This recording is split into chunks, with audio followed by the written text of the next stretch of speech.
Hello बच्चों, let's read the question. And the question says the pressure inside the two soaps bubble is 1.01 and 1.02 atmosphere.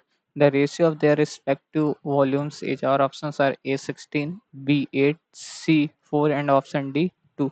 Basically इस question को solve करने के लिए जो concepts use होंगे वो हम लोग देख लेते हैं कि concepts to solve this question are पहला कि प्रेशर इनसाइड द बबल जो होता है वो P इज इक्वल टू होता है P atmosphere P naught plus P excess ठीक। तो अब और जो दूसरा हम लोग जानते हैं कि जो वॉल्यूम ऑफ स्फेयर होता है V स्फेयर जो होता है वो होता है 4/3 पाई आर क्यूब ठीक। तो इन्हीं दोनों कॉन्सेप्ट पे ये क्वेश्चन सॉल्व हो जाएगा। तो चलिए अब इस क्वेश्चन को सॉल्व करते हैं ठीक। तो अगर देखें हम लोग अगर हम लोग ले लें कि P1 इज इक्वल टू जो P1 प्रेशर है जो मतलब कि बबल 1 है उसका प्रेशर P1 है 1.01 और जो हम लोग का दूसरा P2 है इज इक्वल टू 1.02 है ठीक। तो हम लोग को रेशियो निकालना है आर लेट से इसका रेडियस R1 है इसका रेडियस R2 है। तो हम लोग को और इसका वॉल्यूम V1 है V2 है। तो हम लोग को निकालना क्या है V1/V2 का रेशियो ठीक। हम लोग को यही सॉल्व करना है। चलिए इस क्वेश्चन को सॉल्व करते हैं। तो अगर हम लोग देखें तो P1 is equal to given है 1.01।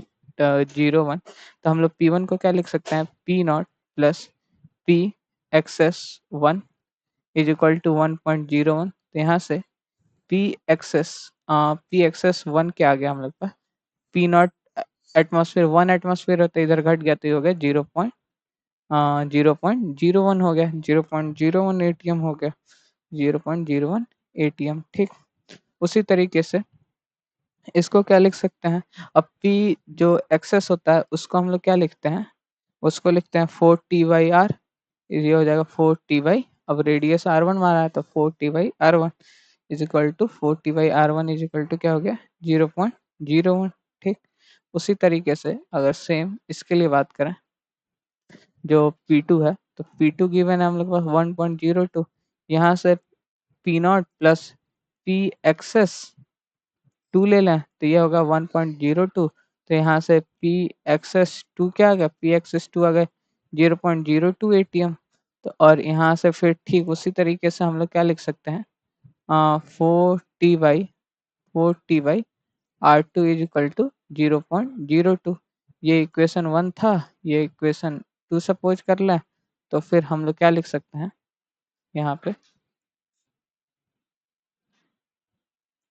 फ्रॉम इक्वेशन 1 एंड 2 हम लोग को R1/R2 क्या आ जाएगा R1/R2 क्या हो जाएगा ये हो जाएगा अ, ये हो जाएगा 0.02 अपॉन 0.01। ये हो गया R1/R2 इज इक्वल टू 2। ये इक्वेशन हम लोग का 3 हो गया।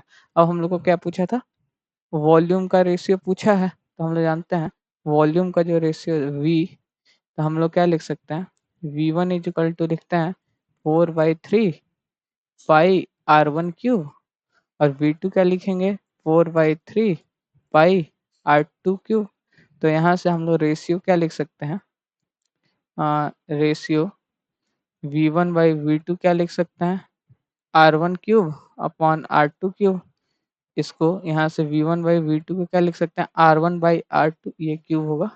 तो यहाँ से R1/R2 को 2/1 का क्यूब ये हो गया फ्रॉम इक्वेशन 3 ठीक। तो V1/V2 का रेशियो क्या आ गया V1/V2 का 8/1 ठीक। और हम लोग से यही क्वेश्चन पूछा था। तो अगर हम लोग ऑप्शंस मैच करें तो जो ऑप्शन बी है वो मैच कर रहा है। So the final answer is option B 8। Hope you understand it well. All the best. Thank you.